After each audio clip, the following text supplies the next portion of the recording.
예를 들어서 제가 피해 학생이 보는데 성질이 다혈질이에요. 예. 이거를 사법기관에 의뢰하지 않고 자력구제를 하겠다고 쫓아갔어요. 네. 이러면 어떤 일들이 발생하는 거예요? 절대 그래서는 안 되는 이유가 뭐냐면요. 작년인가 재작년에 경찰 간부 중에 한 분이 여고생 딸이 학교 폭력을 당했는데 너무 당해서 이제 그 친구가 이제 선도 조치를 받아서 딴 학교로 전학을 갔는데 그래도 계속 괴롭혔대요. 경찰이나 아버님이 그 가해 학생을 때린 거예요. 너무 화가 나서. 그렇게 되는 순간 본질은 달라져요. 완전히 달라져요. 학교 폭력과 형사 사건이 만들어지는 거예요. 딸 입장에서는 자기를 괴롭혔던 애를 아빠가 때려줘서 좋아할까요? 아니에요. 우리 아빠가 나 때문에 평생 동안 다녔던 직장에서 잘릴 수도 있어요. 거기에 대한 법적인 처벌을 받을 수도 있어요. 그렇게 되면 자녀 입장에서 그게 상처가 되는 거예요, 또. 그런 마음을 갖는 순간 자녀는 앞으로 절대 부모들한테 도움을 요청하지 않을 거라고요. 저도 사실은 저 아들 CCTV 동영상을 보면서 살인 충동을 느꼈어요. 이거는 법적인 그게 아니다. 내가 진짜 칼을 하나 사가지고 얘네들한테 내가 해야 되겠다라는 부모 입장에서는 어쩔 수 없는 거예요, 그거는. 눈이 뒤집히죠. 눈이 뒤집히니까. 하지만 계속적으로 냉정하게 톤 다운 해야 되는 게 현실에서는 맞지 않나 저는 그렇게 보고 있는 거죠.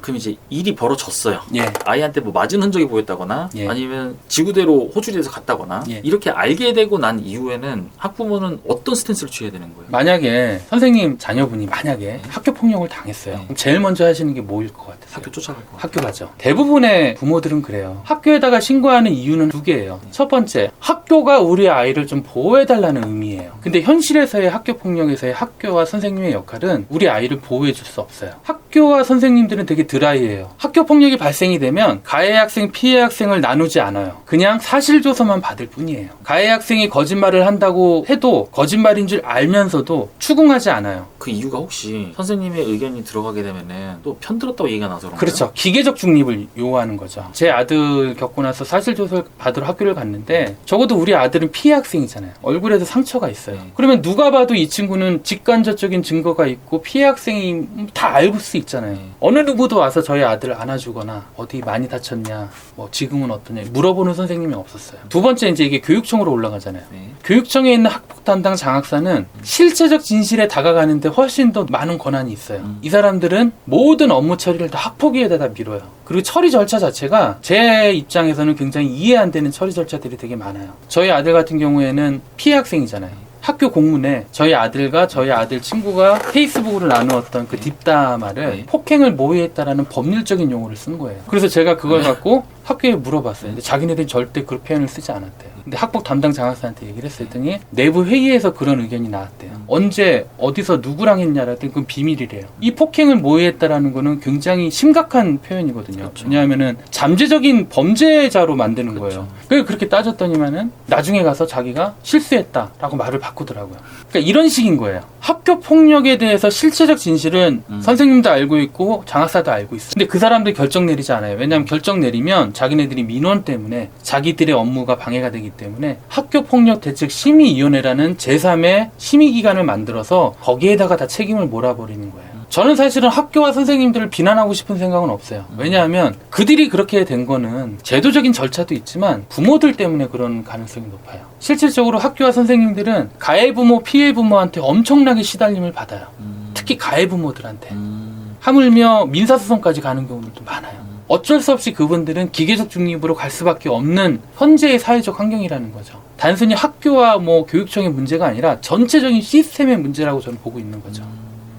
이제 자녀가 그런 일을 겪었으면은 그럼 이제 학부모는 어떤 스탠스를 취해야 되는 거예요? 부모들한테 항상 얘기하는 얘기가 절대 학교에 가서 감정적인 거를 표현하지 말라고 얘기해요. 언젠가는 우리 자녀는 다시 학교로 돌아와야 돼요. 부모가 거기 가서 우리 자녀가 피해 학생이니까 뭐 책임져라 이런 식의 감정적인 표현은 선생님들도 사람이기 때문에 오히려 역효과가 날 수 있어요. 그래서 저는 개인적으로는 학교에 가서 절차상에 대한 부분들을 명확히 짚어야 된다고 봐요. 학교에서는 일단 이 이후에 어떤 과정을 거치게 될 건지 정도만 파악하는 수준으로 예. 그 다음엔요? 학교 폭력의 대부분은요 증거가 없어요. 부모들이 직접 그 증거를 찾아야 돼요. 카톡, 문자 메시지 뭐 이런 것들 다 캡처를 해서 증거를 가지고 있어야 되고요. 만약에 신체 폭행을 당했다면 CCTV 영상 그 부모들이 하지 않으면요 아무도 해주는 사람이 없어요. 이제 어떤 분들은 이제 변호사를 선임하시는 분들이 있어요. 근데 변호사가 처음에는 우리가 다 해주겠다라고 얘기를 해서 선임 계약을 하면 변호사들이 부모들한테 증거를 갖고 오라고 얘기해요. 실제로. 어차피. 예, 어차피. 그런 부모님들도 계세요. 야, 내가 지금 생업이 너무 바쁘니까 그냥 가해 학생들이 사과하면 우리 넘어가자. 절대 그러면 안 되는 이유가 뭐냐면요. 부모가 그렇게 해서 그 상황을 넘어가게 되면 자녀는 부모에 대한 신뢰관계가 깨져요. 실제로 이렇게 넘어가면서 어떤 부모의 자녀는 실어증에 걸려가지고 몇 년 동안 집에서 안 나왔던 적도 있었고요. 자해하는 시도들도 있었어요. 저 같은 경우는 제가 모두 알고 있다라는 거를 선생님도 인지하고 있었고 교육청도 인지하고 있었어요. 그러다 보니까 이 사람들이 함부로 결정을 못 내리는 거예요. 왜냐하면 이 사람들이 CCTV를 못 봤잖아요. 그렇죠. 그러면 그런 증거들을 확보했을 때 자세한 내용을 까질 말아야 되는 거예요? 그렇죠. 저는 학폭위 때 깠어요. 한 12장짜리 파워포인트를 만들어서 어차피 심의위원들도 제대로 몰라요, 사건을. 제가 만든 자료만으로도 이 사람들이 다 알 수 있게끔 해야 되겠다라고 해서 전체적인 시나리오를 그려가지고 그 사람들한테 얘기를 했던 거였죠. 이제 자녀 입장에서 이 자녀는 어쨌든 신체적뿐만 아니라 이제 심적인 피해도 받아버린 상황이잖아요. 예. 그 다음에 부모는 자녀에게 어떻게 접근해야 돼요? 물론 뭐 신체적 피해는 병원에 가서 치료를 해야 되겠지만 제일 중요한 건 상담 치료예요. 심리 상담. 그 트라우마가 겉으로 보기에는 아무렇지 않을 수 있어요. 그리고 요새 아이들은 워낙 성숙하기 때문에 나로 인해서 우리 부모가 힘들어지는 걸 원치 않는단 말이에요. 그렇죠. 그렇기 때문에 오히려 일부러라도 아무렇지 않은 척 행동을 하는데 그게 쌓이고 쌓이다 보면 몇 년 후에 그 트라우마가 나올 수도 있어요. 두 번째는 자녀들한테 하지 말아야 될 게 있어요. 자녀 앞에서 한숨을 쉰다거나 우울해 하신다거나 그걸로 인해서 부부간에 뭐 다툼이 있거나 애를 책망하거나 절대 그러지 말라 그랬어요. 그리고 너의 잘못이 아니다라는 걸 명확히 얘기를 해줘야 된다. 폭력에 노출된 사람들은요, 자신이 폭력을 당했다라는 거에 합리화하는 경우들이 많아요. 아, 내가 맞은 짓을 했다. 절대 그러면 안 돼요. 폭력은 어떤 이유든 간에 정당화될 수 없다라는 걸 부모가 알려줘야 돼요. 만약에 그런 것들이 합리화가 되면 어느 순간 그 자녀는 가해 학생이 될 수도 있어요.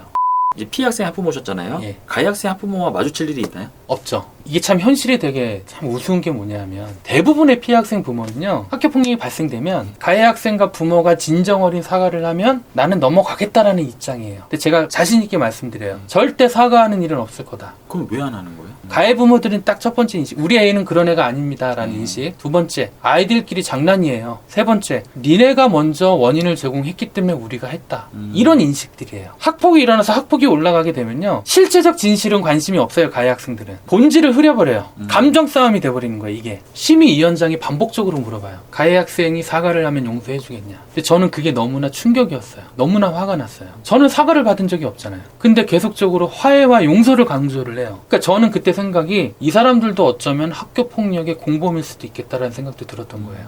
자녀분이 학교 폭력을 겪었을 때 학교는 또 그다음 또 계속 바로 나갔나요? 아니요. 그러니까 이 아이가 학교 폭력에 대한 상처가 크다라고 판단이 되면 학교장 재량으로 긴급 보호 조치를 할 수 있어요. 그건 뭐냐면 출석이 유예가 되고요. 그 외부 상담 심리 센터하고 상담을 받을 수가 있어요. 근데 6월 23일부터 학폭 예방법이 일부 개정이 됐어요. 가해 학생하고 피해 학생하고 즉각적으로 분리하는 조치예요. 그거를 사실 명문화를 시켰어요.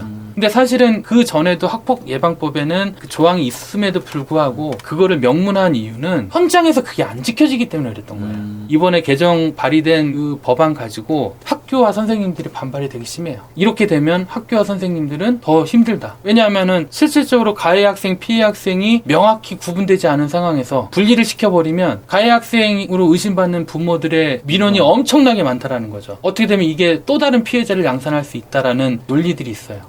학교 폭력에 관한 이런 시스템이나 이런 구조적인 문제들 어떤 방향으로 바뀌어야 된다고? 교육당국하고 제가 바라보고 있는 결은 좀 달라요. 교육당국에서는 학교 폭력은 예방교육으로 처리할 수 있다고 생각을 해요. 근데 저는 아니에요. 전체적인 시스템의 문제예요. 이 시스템이 구축되지 않은 상황에서 아무리 예방교육을 한다 하더라도 학교폭력은 근절되지 않거든요. 물론 애들이 어리기 때문에 처벌 이주가 아니라 선도조치로 가야 되는 거 저는 동감을 해요. 적극적으로. 그런데 그 선도조치 자체가 사과문 작성하고 뭐 사회봉사 몇 시간 이걸로 과연 걔네들이 반성을 할까? 저는 아니라는 거죠. 더 세분화되게 가야 되고 선생님이 주도가 돼서 해야 되는 게 아니라 SPO라고 학교 전담 경찰관이 직접적으로 투입이 돼서 실질적인 처리 과정부터 투명하게 가야 된다는 게 제가 생각하고 있는 대안이거든요. 학교폭력이라는 용어 자체도 바뀌어야 돼요. 마치 학교에서 학교폭력이 일어나면 학교와 선생님들이 해결해줘야 된다라는 프레임이 있어요. 그러다 보니까 자꾸만 부모들이 학교와 선생님들한테 의지를 하게 되는 거죠. 학교폭력이 아니라 학생 학생 폭력이에요. 그리고 두 번째는 학교는 더 자유스러워야 돼요. 즐거워야 돼요. 선생님은 지식을 공유하는 사람이지 실질적으로 폭력에 대해서 조사하는 사람이 아니에요. 그분들에 대한 아레나를 좀 명확히 해줘야 된다고 봐요. 그런 식의 어떤 대안을 갖고 저는 가려고 하고 있어요.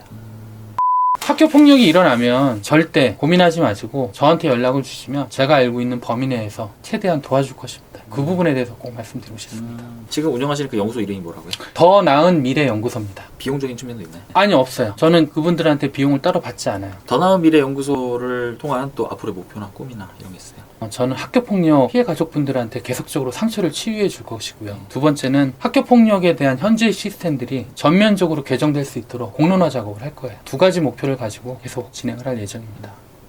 오늘은 아빠가 되어줄게 저자이자 더 나은 미래 연구소의 소장으로 계시는 이혜준님 모시고 학교 폭력에 관한 여러 가지 이야기 같이 들어보는 시간 가졌고요. 전 또 다음 영상으로 찾아뵙겠습니다. 감사합니다. 까레레스였습니다. 시간 내주셔서 감사합니다. 감사합니다.